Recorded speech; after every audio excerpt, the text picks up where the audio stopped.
Welcome to Low to Grow, the podcast transforming life's toughest moments into personal motivation.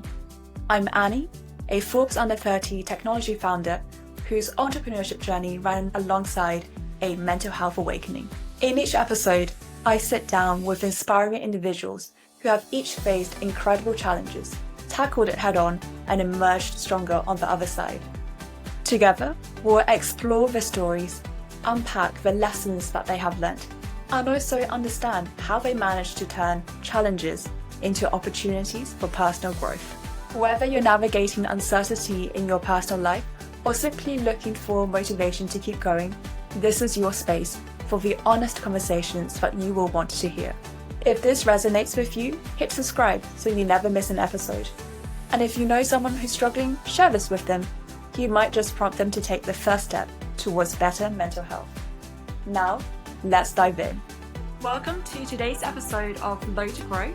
I am delighted to welcome Sam, the Dubai-based early years educator and also founder of She Knows Best, a vibrant online community dedicated to empowering women through shared experiences and also anonymous support. Sam is passionate about nurturing young minds whilst also advocating for female empowerment. Through She Knows Best, Sam aims to provide a sharing platform online that gives the encouragement many women need and reminding us all that we are never truly alone in our struggles. Sam, it's such a pleasure to have you on the podcast today. Let me start by asking you, who do you want to be listening to our conversation? Annie, I think that I would like my podcast to be a lifeline to anyone who is feeling isolated. And I hope by listening to our podcast today that people will feel that they have real advice from my real life story to help them build meaningful connections and reclaim their sense of belonging. I want them to know that there is someone out there, and through my story, we can navigate loneliness and social anxiety together. What brought you to your personal lowest point so far?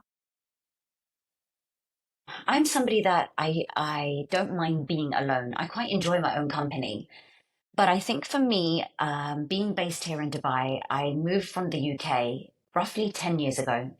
And I realized when I moved to Dubai and became an expat that as much as I love my own company, I also was extremely lonely. And with that, I mean, I was lacking meaningful connections with other people that allowed me to resonate and connect with them on a deeper level. Being an expat, especially here in Dubai, there are lots of different people that you meet through your daily walks of life. But I was longing and wishing and hoping to meet somebody who would connect with me on a deeper level instead of, oh, we're both British or we're both teachers. And I think for me, Annie, I realized that I had got to my lowest point when I left work on a Friday and I returned back to work on Monday and realized that I hadn't spoken to a single human being throughout the whole of the weekend. And I found myself making things up when my colleagues would ask me, what did you do over the weekend? And I think personally for me, that's when I realized that I'm really lonely and this is uncomfortable for me. So as much as I like having my own company where I can, work on my personal growth and self-reflect, I'm also really lacking those connections with other people. And I think, Annie, for me, that was my lowest point when I reflect back on my journey. That realization that I haven't had any connection with any human being for 48 hours, it really affected me and made me feel really sad. That sounds like a really isolating situation to be in, Sam. Just moving a bit, earlier in your journey, what prompted the move to Dubai? And was the loneliness aspect something that you even anticipated before the move? Annie, I'll be honest with you. I through therapy and through different coaching sessions that I've been a part of, I realized that loneliness has been a part of my life from a very young age. When I was in the UK, I come from a very small and close-knit family. And I almost felt that growing up, I didn't need friends. I didn't need connections because I've got my sisters and my mum and I don't need anybody else. But, Annie, I soon realized that I there's a big wide world out there, and I had a desire to travel and to excel in my career. So, at school I was quite lonely. I didn't have many friends, but again, my family were at home, and my sister is only 2 years younger than me. So I felt that I was, who needs friends? However, I think when I had decided that I would like to move to Dubai, I was ready to spread my wings, Annie. I was ready to explore the world and, try something new. That's what I really wanted to do. But don't get me wrong, Annie, I was absolutely terrified of doing that. And I remember just before I was about to get on my flight to the UAE, I remember, Annie, saying to my mum, I had packed all my suitcases, I'd sold my car, I've left my job at this point. And I said to my mum, Mum, if you say to me, like, stay, Sam, you don't have to go, I'll unpack everything right now.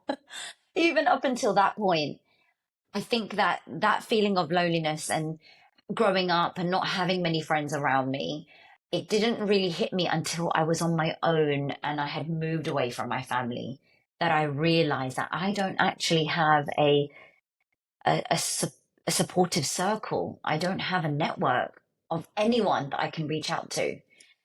So as much as I wanted to explore the world and spread my wings, I hadn't actually appreciated how much loneliness had impacted my life already and how much it was going to impact my life, especially moving so far from my family. I think it's really amazing how sometimes things about ourselves only really become clear when we have the time and space for them to materialize. And unfortunately, it's, sometimes when we have spent enough time by ourselves to reflect. And I think your story of someone as a young professional moving abroad to a new country where you don't really know anyone and leaving all your family and known friends behind, that's something that a lot of people can relate to right now, because after university or after you leave school, jobs are only in so many cities, and you do sometimes have to make the move in order to set yourself up to be the best position that you can be in for your career. So, Sam, when you first arrived in Dubai, how did you feel? Were you swept up in all the new activities? How long did it take for that sense of deep loneliness to really come through to you? I'm going to be completely honest with you. It set in quite quickly because a lot of the people and my fellow colleagues that moved over, they had formed friendships quite quickly. And I started to develop a lot of anxiety about that. And, I'd go to networking events, Annie. I would, be invited to certain social events, but I realized that I would go and I wouldn't speak to anybody at the events, or I could feel that my body was the anxiety was definitely starting to creep up. And these were feelings that I'd never quite acknowledged or felt before, pacing my living room, talking myself out of actually leaving the house. For me, I realized that, okay, something isn't quite right here. And I think as well, Annie, there is a misconception that life in the Middle East is glitz and glamour and you're forever busy and you've got a huge social network and you're rushing from your job to a glamorous party in your lavish apartment. When for many of us, that's not the reality. And for me, Annie, I think the moment that really affected me is, as I mentioned, leaving work and not having any plans, nothing to do, nobody to talk to. And that huge sense of regret of moving away from my family. They were my safety net. And I very early on started to question whether this move was right for me. I noticed people around me were, they had an aura about them that they were forever busy and had lots of plans. And I just couldn't figure out how is this the case? How? I started to question myself, Annie. Am I unlikable? Am I not making enough effort with people? Am I awkward around others? Are they able to see that? I would start picking myself apart after events. Should I have spoken to that person a bit more? Should I have not? Should I have said this? It started to become I just became so self-critical and so self-conscious about being with others that again, it just fed my anxiety. And there was a post I saw, Annie, I think about a year into me starting to feel this way. And it was a fellow expat who had just moved to the UAE. And she had written in her post on a popular social media platform that she was suffering from crippling loneliness, and that she wondered if there was anybody out there within the Middle East that could give her some advice. And I felt like I was reading something that I could have written myself. And I really wanted to reply back to her. However, it was a public forum, and I know that my comment would have been seen by employers, friends, family. And I don't think I was at a point where I could openly speak to those people about how I truly felt. And I really wanted to reply back, and tell her that you're not a failure. You might be feeling that this wasn't the right thing to do and that you're the only one feeling this way, but I'm here. I feel the same as you. And I didn't comment on that post because I was very worried about others reading how I was feeling and almost judging me for what I was going to say. And so I didn't comment on the post, and the woman stayed on my mind for weeks, months, years. And I think for me, that was the moment that I realized that actually there are others that are feeling this way. And this is not just about being alone. This is loneliness that is crippling our lives, stopping us from making those connections with other people, where we start to become very self-conscious of ourselves in a social setting. And it's almost only like a vicious cycle where you want to make those connections with people, but your social anxiety is stopping you from doing that, that you don't even want to leave the house. So it's a cycle that you almost feel like you can't break out of. So to go back to your original question, Annie, I think for me, that was the point that I realized that, okay, something is wrong, but I'm not the only one suffering. There are others out there that are feeling this way. And what am I going to do about it? What can we do about it? Mm-hmm. Were you able to, recognize quite quickly that you were suffering from social anxiety and loneliness, or did it take a while for you to actually, reflect and realize what those symptoms meant? Social anxiety and anxiety in general affects people very differently. And I think that throughout the years, I've had many people tell me to get a grip. You'll get over it. This will pass. Do some breathing exercises. And it used to frustrate me and it was really difficult to explain to people how anxiety was affecting my life. And it still does. And I think it's a very individual phenomena that affects everybody very personally. And what works for one doesn't always work for everybody. And I think that I realized quite late on, Annie, that I had social anxiety because I found myself making excuses. I found myself making plans and cancelling last minute. I found myself suffering from shortness of breath, headaches, uh, vomiting. And then I realized that actually this is my body's response to tell me that it is in a fight or flight mode because of something that I'm putting myself through, whether it will be going to my friend's house, or trying to meet someone new that I've connected with through work, or a friend of a friend. And that's when I realized, Annie, that actually my loneliness and my social anxiety is starting to affect my mental health, my physical health, my self-confidence. And I realized when others were telling me kind of that they were saying it from a place of love, and I know that they were. But when I realized that others weren't feeling how I'm feeling, I realized that actually, okay, this is something that's affecting me, and it's a very personal journey that I'm going to have to work on. And I know that people are trying to support me in the best way that they can, but I need to get that help for myself to help combat this so that I can move forward with my life. Did you speak to your family at all whilst you were going through this? I think it makes me upset because I didn't want my family to know that I was suffering this way, because I know that my family, they really wanted this to work, and they really wanted me to go out there and try something new for it was almost like they were living through me. So there was a part of me that felt that I really didn't want to let them down.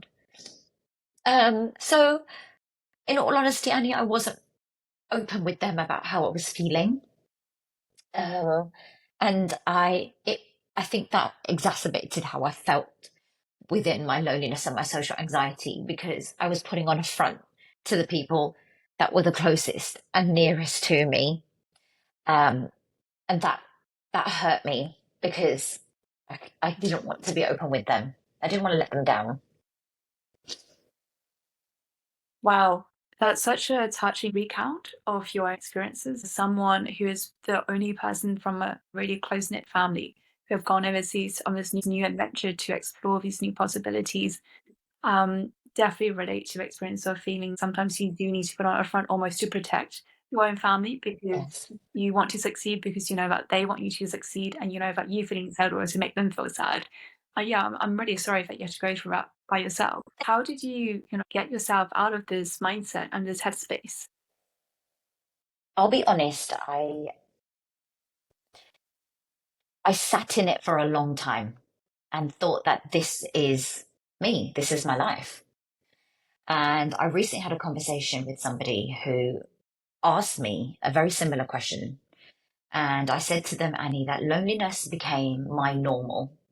And that is all I knew for years upon years upon years. And I met my fiance roughly 2 years ago, and he asked me about my time at school. And I got very upset because I mentioned to him that it was a passing comment, Annie, where I mentioned that I didn't really eat much at school. And he said, "What? School dinners were the best in the UK. What do you mean?" And Annie, I said to him that I didn't really eat much at school because I didn't have anybody to eat with. And he looked up at me, and then I said to him, "So when I did eat, I used to eat my sandwiches in the toilet." And like now that I think about that, you know, I know that that sounds strange, but that's what I did. And he looked up at me, Annie, and it really, and to this day, I still can see his face looking at me. And he said to me, "Sam, that's really sad because that's what you see in movies, and it was your normal." And I think for me, that's when I realized that I need to take action, not just with helping to heal from my own journey with loneliness, but to be told from somebody who loves me and cares for me that actually, Sam, that's really sad. Like, this cannot be your normal. It was the wake up call I needed that, okay, am I going to face this huge dilemma that has been lurking around in my life for years? Am I going to accept that this is my normal? And am I going to let it affect my future with this man who is trying to tell me that that's really upsetting to hear? So, Annie, for me, I think that that was my wake up call when he looked up and said to me that actually that's not eating in the toilets is not normal, Sam. Feeling the loneliness and the way that you do is not normal. And the fact that it's made you feel so uncomfortable and still brings me to tears, Annie, when I speak about it with you, is a true testament of the fact that this is a problem. I think it's fascinating how your partner's reaction to a memory of you in childhood actually then spurred you to take action and Mm, do something so that you can change your present and also your future. I think that's super mhm. interesting. So, after you had that conversation, you've had that wake up call through that conversation with your partner. Like, what were the steps that you took to improve your well being? I'm very excited to tell you about the steps that I took because not only have those steps helped heal me, but they've helped heal others around me as well. The first thing that I think I took from that conversation with my partner is that, right, Sam, you're facing this head on now. You can't run from this anymore. You can't hide in your house anymore. What are you going to do about this? I thought about the woman that had written on the social media post about her feeling lonely. And I thought of her and I thought about what my fiance had just said to me. And I said to him, I know there's others like me. I know it. I don't know where they are. I don't know who they are, But I guarantee you, there are women out there like me. There are people out there like me. And I said, Sunny, I'm going to find them. I'm going to bring us all together and I'm going to help us heal all together. I had an idea that I would like all those people to be able to come together, but to also be sensitive to the fact that some of those people might not be able to come together, even with the best will in the world, whether that be because we're in different continents, whether that be because we're suffering from social anxiety or physical disabilities.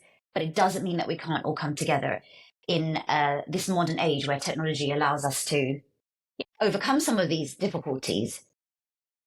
I had an idea that I wanted to create an online platform where women predominantly could come together and they would be able to speak openly, freely, honestly, in a safe space with no judgment or bias from anybody else.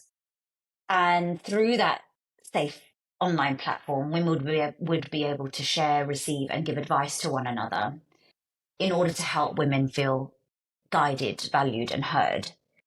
My beginning steps were I needed to find out, are women going to benefit from this? Do women need this? So, Annie, I just went out there and I spoke to people around me. It was daunting at first, Annie, because again, this is not a made up story. This is my life. And these are moments of my life where I haven't shared with many people at all. And I had to be brave and honest. And I spoke to them about my battles and how, my loneliness had then formed into a type of social anxiety that didn't allow me to go out there to make those connections with people that I wished and longed for. And women told me that they felt exactly the same. And I asked them, Annie, if you're going through a tough time, like you've had a bad day at work, or you're suffering from a particularly bad mental health day, or your mental health is poor for that day, you're in a particularly difficult marriage or relationship, you have financial worries, who do you talk to? And so many of these women told me that they have no one to talk to. They suffer alone, they keep it inside, and they just plod along. I said to them, what about if you had somewhere to go? How would that make you feel? And they told me, Annie, that they would love that, but they would want to remain anonymous. And for me, I think that that's when I realized this is the birth of She Knows Best. Because the woman's post that I saw on social media all those years ago, what stopped me from actually giving her my advice and sharing my own experiences was that it wasn't going to be anonymous. I was worried that my employer, my family, my friends would have seen what I had written and the implications of that. Whereas if it had been anonymous, I probably would have spoken more openly and freely. When the women told me that this is what we need, I was a woman on a mission and I went out there and I spoke to website developers. I spoke to different coaches, therapists about how could we get this off the ground. And I'm super proud, Annie, that since then, literally 5 months ago, I have launched She Knows Best and we have over 70 women using the platform regularly to ask for advice, to share, receive advice completely anonymously. And these women are opening up about areas of their life that they have not spoken to anybody about before. It's about empowering women and helping them to realize that you are not alone. There is somebody out there that can resonate with how you're feeling and they want to genuinely give you advice based on their life experiences. It's a sisterhood and I'm super proud of it. And through that, Annie, it's been a journey of healing for myself as well, because I know that 10 years ago, young Sam would have absolutely wished for a platform like She Knows Best. And here I am 10 years later and I've made that. So it's almost like the little girl in me is almost saying, thank you. I'm sorry, it makes me upset, but Don't apologize. I think that's an incredible mission. And I love how, in creating this platform for other women, you have created something that suits the historical you, so that yeah, who first moved by herself to Dubai and was experiencing all of that loneliness. and social anxiety. So I'm really, really thrilled that you've managed to create this for other people who are going through the same situations. Thank you, Annie. Thank you. I read online that on your platform, you also worked hard to partner so that you could give women free access to legal knowledge. Could you explain why that's so important for your platform? She Knows Best is all about providing advice, emotional advice to women everywhere, and anywhere. No matter how big or small that you think that your need is, She Knows Best is there to help you. However, I started to notice that women who approached us with concerns around domestic violence, starting a business, financial freedom, not only were they looking for emotional advice, they really wanted to have expert knowledge to help them plan for the next steps in their life.